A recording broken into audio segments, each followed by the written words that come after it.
Pessoal, vamos lá, vamos resolver rapidamente os de conta, tá? Vai ser bem rápido, porque aqui a explicação, a carga teórica da explicação é bem menor, né? Então, olha aí, a gente fez esses 5 em sala, mas para ajudar aquele pessoal que faltou, também se alguém quiser revisar, né?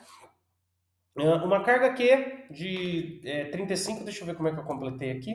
Uma carga Q de 35, 3,5, nossa senhora, vezes 10 a menos 11 Coulomb, tá? Eu tinha um professor que falava Coulomb, mas eu falo Coulomb como falava no ensino médio. Então a carga está aqui, anotando aqui do lado, não é nem precisava, porque a gente vai substituir rapidamente. Deve ser armazenada em uma placa do capacitor e de placas paralelas, que a placa apresenta uma área de 160 milímetros. Não vou anotar a área aqui, não. São poucos dados, tá? Quando você vai fazer um problema com muitos dados, eu aconselho anotar aqui, mas aqui tá rápido.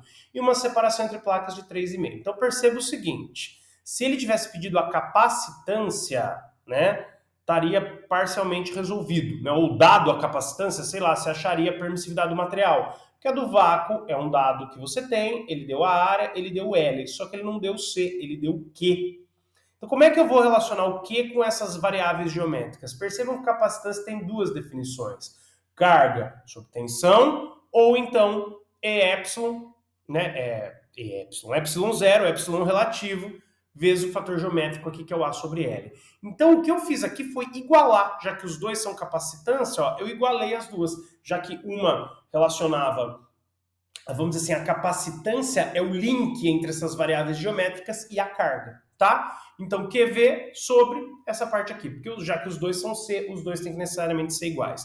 Aí substituir, ó, algumas coisas que ele me deu, fazendo aqui a letra A, né? Qual a voltagem, que vocês chamam de tensão, mas o livro, né, como foi alguém não eletricista, não engenheiro eletricista, traduziu voltage, ele colocou voltagem, como é falado aí no popular, tá? Qual a voltagem necessária se o material de constante de elétrica 5 for colocado entre as placas? Então perceba, a constante de elétrica é a permissividade relativa, 5, permissividade do vácuo, não pus as unidades dela aqui, mas ela já está aqui, já está no sistema internacional, tá? Passar em Coulomb, Volt, aqui metro quadrado, aqui metro, tá? Então você precisa também transformar tudo no sistema internacional. Então a carga já está em Coulomb, beleza, a tensão já vai sair em Volt, aqui é a dimensional, aqui já está na unidade correta. Opa, eu mesmo estou me contradizendo? Joguei a área do jeito que está ali, não tinha que estar em metro quadrado e metro? Tinha, só que é o seguinte, ó, como você vai dividir uma área por um comprimento, né? O fator geométrico ele sai em unidade de comprimento, porque corta o milímetro quadrado com o milímetro de baixo. É mais fácil você fazer a conversão aqui, ó. Se eu multiplicar esse valor de 160 por 3,5, que tem unidade de milímetro, o quociente, a divisão tem unidade de milímetro por 10 a menos 3, eu já estou transformando em metros, tá? O resto foi só substituição. Entendam o que é isso aqui. Eu estou transformando o fator geométrico direto em metros, e não a área em metro quadrado, e não o comprimento em metro. Só que quando eu corto um com o outro, quando eu divido a área pelo comprimento, fica unidade de comprimento. Vai transformar em metro, milímetro para metro, só multiplicar por 10 a menos 3, tá? Isso vai te dar um valor aí fazendo essas contas, resolve todo esse lado primeiro, passo o V multiplicando, o número que tiver aqui, você passa dividindo 3,5, que eu não fiz o procedimento para ir mais rápido, faça, tire a prova aí, a tensão tem que dar 17,3 volts, tá? E qual seria a voltagem, né, ou a tensão necessária se fosse utilizado o vácuo? Veja, a pergunta é a seguinte, para que o capacitor armazene essa carga com essas dimensões geométricas, pondo um dielétrico de constante de elétrica 5 no meio dele, qual a tensão necessária para gerar essa carga com essas condições geométricas e com esse material ali no meio? Outra pergunta, e se não tivesse o material ali no meio, com essa carga, qual a tensão necessária, para armazenar essa carga? Por isso que eu acho essa questão importante. Você tem uma carga que você quer armazenar e com as fórmulas e com os fatores geométricos você consegue calcular a tensão necessária, tá? Com o vácuo, o que ia assumir? Aquele 5. Só isso, tá? Porque aqui você não precisa multiplicar por nada. Se você tem o vácuo no meio, a fórmula se reduz para EY igual a L. Ó. Então, QV EY, não, eu estou falando EY e não ε0. QV, ε0, fator geométrico. Quando é o vácuo, não tem o ER. Você tira o 5 daqui, tá? Ele seria 1. A do vácuo, a relativa do vácuo é 1. Porque lembra que ER, cadê? ER, caramba, é a do material pela do vácuo. Ali deu 5 na letra A. Por que eu sumi com 5 na letra B? Porque a ER do vácuo é E0 sobre 0, dá 1, tá? Então, como se fosse 1, você não precisa colocar nada. Então, QV ε0, fator geométrico, mesma conversão. Em quem não entendeu, eu vou explicar de novo. Em vez de fazer a conversão de área para metro quadrado, a conversão de comprimento para metro quadrado, o meu fator geométrico já é área por comprimento. Se simplificar as unidades, ele sai em unidade de comprimento. Para transformar milímetro em metro, só multiplicar por 10 a menos 3, tá? Então faz direto aí que é mais fácil. De novo, rearranjo, faz todo esse produto, divide por 3,5, passa o V multiplicando, divide aí e confere se você chega nisso aqui. Qual que é a discussão aí? Qual que é a discussão desse exercício? Por que eu acho ele legal? Só fazer conta? É bobagem. Por que eu tinha um monte de exercícios de conta e eu selecionei só 2 para vocês estudarem? Porque esses exercícios eles querem dizer alguma coisa. Ah, qual que é a dilatação no retículo quando eu tenho polarização? Você é engenheiro de materiais? Vai ser engenheiro de materiais? Eu sou. Para mim é legal calcular a dilatação no retículo conforme a polarização. Para vocês, eu não sei até que ponto tem aplicação, são dilatações pequenas, tá? Não vai quebrar o seu capacitor. Agora, olha isso, olha essa diferença. Com um dielétrico fraco, de constante dielétrica 5. No meu doutorado, eu trabalhei com dielétrico de constante dielétrica 12.000. A literatura dizia 24.000. Eu fui reproduzir ele no laboratório e deu metade. Mas ainda assim, 12.000 comparado com 5, 12.000 é relativa, tá? Não tô falando que é a propriedade já dividido pelo vácuo, né? Ainda sobrava 12.000. Dividido aí por um número, se bem que aí ela aumenta bastante, porque o vácuo é bem pequena, né? Mas 5, os titanatos de bário aí convencionais, titanato de bário, o meu era titanato de cobre, 4.000, eu tinha uma de 12.000. Então só com uma 5, olha aí, você já precisa, claro, é proporcional, né? De 5, de uma tensão 5 vezes menor para armazenar a mesma carga. Perceba, foi armazenada a mesma carga. Com dielétrico, você gastou aí só 17 volts. Sem dielétrico, você gastou 87 quase volts, tá? Então, é isso que eu quero que vocês vejam. A diferença de tensão, consequentemente corrente, de gasto de energia mesmo, né? De gasto financeiro que eu preciso quando eu não tenho dielétrico. Como que o dielétrico me ajuda a conseguir o mesmo armazenamento de carga com menos gasto de energia, então com menos gasto financeiro também, tá? Acho que essa deve ser uma das preocupações aí do engenheiro. Na letra C, ele pergunta a capacitância dos itens A e B, do capacitor com dielétrico e sem dielétrico. Bom, você pode calcular de 2 jeitos. Com essa fórmula aqui, que eu acho que vai ser mais difícil, eu calculei com essa, ó. Então, CA é a mesma carga, né? Q, carga Q para os dois, então aqui dá CA, eu vou ter Q dividido por VA, eu acho CA, QB é a mesma carga, né? Q dividido por VB, eu acho para os dois. Então é só fazer a conta e dividir aí a carga pelas tensões que a gente calculou, tá? CA vai ter aí uma capacitância de 2 vezes 10 a menos 12 farad, CB 4, arredondando, claro, né? Vezes 10 a menos 13 farad, tá? Fácil, né? Se eu pedir um desse aí mudando só os números, raciocínio similar, eu acho que, né, tá de graça. Bom, último, esse a gente não fez em sala, então presta um pouco mais de atenção. Uma barra feita a partir de uma liga de ferro-silício exibe um comportamento de BH que está mostrado na figura. Você tem a figura então, né? A figura vai depois, porque aqui tem uma coisa antes. É inserida no interior de uma bobina, que tem aí as unidades da bobina. Na verdade, eu acho que aqui seria um solenoide, hein, gente?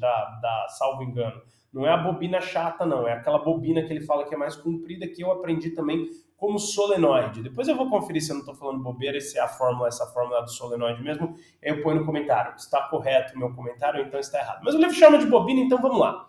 Tá? Ele dá as características geométricas aí, 60 voltas, comprimento e dá a característica de corrente elétrica também.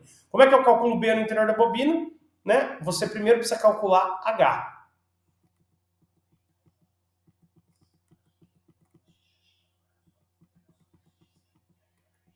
Espera aí. Tem coisa errada, né? Não é B no interior da bobina. Tá errado o enunciado, né? Aqui ele é H no interior da bobina, porque depende em que unidade que eu tô, né? Desculpa, não. Vamos bobeira. Dá para calcular B sim, eu que não fiz, tá? Qual o campo B no interior dessa barra? Primeiro eu preciso calcular o externo e olhar no gráfico. Então olha aí, fórmula H igual NI sobre L, tá? Então tá aqui o N que ele deu, o número de voltas, o I é a corrente e o comprimento aqui que é o L. Substituí e achei, tá? Eu vou até conferir e depois eu coloco nos comentários também a resposta. Eu achei aqui 30 ampere por metro, esse é o campo externo. Então você tem que puxar uma flechinha aqui no 30 e ver qual que seria o campo interno, que eu não coloquei aí, mas dá em torno de 1,35 mais ou menos, tá bem no meio aqui, né? Eu acabei pulando, tá? Então, ó, fazer direto aqui. O B, ele está perguntando o H, perdão, gente, buguei aí, tá? Ele está perguntando o H, qual é que seria o B? Aqui, ó, é só ver o correspondente no campo externo 30 que a gente calculou, tá? Aqui estaria 1,3, um pouquinho mais, né? B seria, então, aproximadamente 1,37 Tesla, tá? Essa seria a resposta, se ele está perguntando B mesmo. Porque aqui o que está respondido é o H, tá? O H, de fato, é esse, porque a gente tem a fórmula... não troquei a cor. De fato, a gente tem a fórmula aí para calcular o H, que é essa aqui. Aplicação direta da fórmula, tá? Se você quiser saber o campo externo, aí passando na bobina, tendo o comprimento dela, a corrente que passa, desculpa, o número de volts, a corrente que passa e o comprimento, você calcula diretamente aí, tá bom? O H. Confirmando, só que eu acho que essa fórmula é de solenoide, o livro chama de bobina. De novo, alguém da materiais que não fez. Porque eu lembro que eu aprendi no ensino médio que a bobina era a bobina chata. Né? O solenoide é aquela bobina que ela é mais esticada assim, né? E o material não deixa de ser uma bobina e passa aqui dentro, né? A bobina tem essa daí, a bobina chata e a espira, que é uma só, né? Eu confiro depois isso aí, se é essa fórmula mesmo, para o vídeo não ficar muito grande agora. Meu celular não tá aqui, eu não vou sair dessa tela também não, tá? Aí eu falo nos comentários a questão da fórmula e a questão de se esse raciocínio do B estava certo, e era isso mesmo, tá? Legal. Aí vamos ver as outras questões que eu já pus aqui, tá? Aí ele pergunta várias coisas. Nesse campo magnético que você tem o B ali de em torno de 1,37, né? B em torno de 1,37 Tesla e H é 30 ampere por metro, certo? São essas mesmas as unidades. As unidades de magnetismo são chatas, isso aí, tá? 1,37 Tesla e 30 ampere por metro. Qual que é a permeabilidade? Olha só, se fosse reto, né, seria uma relação direta entre B e H. Olha a técnica que o livro faz aí. Claro que é uma gambiarrinha, tá? Ele vai fazer a reta tangente nesse campo aqui H, campo externo H igual a 30 que a gente calculou lá com a aplicação direta da fórmula. Essa reta tangente é uma aproximação. Não tem como você fazer ela totalmente tangente no ponto ali. Vai ter gente que vai fazer ela um pouquinho mais deitada, um pouquinho mais em pé. Eu tentei fazer igual os dados fornecidos aí pelo livro, para dar a mesma resposta, tá? Ele faz assim, ó, ele pega esse ponto, que quando B é 1,6, o H é 52, e pega esse ponto aqui do corte no eixo Y, que vai ter o H 0 e o B 1,07, tá? Então você tem dois pontos aí, 0 e 1,07, XY, certo, né? E 52 e 1,6 XY. E aí ele faz a inclinação, tá? Y maior menos Y menor, né? Então ele considerou esse aqui o final, né? O maior o final e esse o inicial. Então Y final menos Y inicial, X final menos X inicial. Você vai ter aí uma permeabilidade magnética de 0,01, né? Henry, nunca sei se isso aqui é Henry ou Henry, né? Por metro, tá? Enfim, H por M, né? A unidade aí de permeabilidade. Aí ele quer a permeabilidade relativa, é fácil, é só dividir pela do vácuo, que está na mesma unidade, que é 4π vezes 10 elevado a menos 7. Dividiu, você vai achar esse número aí, tá bom? Ele pergunta susceptibilidade, não tem que decorar essas formas não, tá? Susceptibilidade é o HR, o MIR, perdão, menos a unidade. Não faz sentido nenhum, dá quase o mesmo número, né? É em torno de 790, 8 mil. Por que eu estou fazendo menos 1? Só para mostrar como é que é a fórmula. Pelo seguinte, a susceptibilidade ela é mais interessante para a discussão dos diamagnéticos e do paramagnético. Aqui é tão pequenininho no diamagnético que ele vai dar negativo. No para, se você tirar da unidade, vai dar um número bem pequeno também. É só para comparar, essa variável é boa para comparar o ferro de para. O ferro vai dar um número enorme e no ferro de para, quando você tira, no di no para, quando você tira a unidade dele, vai dar uma variação muito grande. No ferro não faz nem cosquinha. Mas nos outros que tem o B pequeno, né, e o MIR também pequeno, que é o MIR, né, você tira ele mais rapidamente, tá? Só para relembrar que existe essa fórmula. Agora, por que esse valor é importante? Aqui também, por que ele está aqui? Você poderia fazer com 7958 também, não ia dar quase diferença nenhuma, porque aqui a gente não tem aquela relação linear entre B e H. E aqui a gente utiliza a magnetização, muitas vezes mais do que o B, tá? É a susceptibilidade multiplicada pelo campo externo, nos dá diretamente a magnetização, tá bom? Aqui, ali é adimensional, né? Então aqui sai na mesma unidade, o M sai na mesma, como XM é adimensional, né? Não é X, é uma letra grega isso aí, mas pode chamar de X mesmo. O XM, salvo engano, isso aí é Ki, né? É o Ki, letra grega Ki, mas pode chamar de X. O XM aí é adimensional, então o M, a magnetização, sai com a mesma unidade de H. Então, assim, esse cara aqui é bom para os dípros para ver o quão pequeno é a propriedade magnética dele, se bem que você pode olhar direto aqui, mas ela é legal para calcular a magnetização, né? Para o ferro magnético, aí você faz um cálculo mais direto, tá? Na verdade, eu diria que o importante desse exercício são os dois primeiros, né? Ver a relação entre B e H, que é não linear para os ferromagnéticos, tá? Então não dá para você tirar de uma equação, como daria nos outros casos. Ver como que você calcula o Mi por uma aproximação aí quando você tem B e H, e é uma aproximação, tá? O Mi e, consequentemente, o MR. E aqui é mais aplicação direta da fórmula, tá? Para você calcular a magnetização, só para ver que é um número bem grande, porque o material, de fato, é ferromagnético. Gente, eu não esqueci não, tá? Tô devendo aí nos comentários se a resposta, porque essa aqui eu acabei não fazendo, era essa 1,37 Tesla mesmo, deve ser próximo disso, né? Vou escrever lá. E a outra coisa que eu tô devendo, eu esqueci o que é, tá? Mas se isso realmente é uma fórmula de solenoide. Aí eu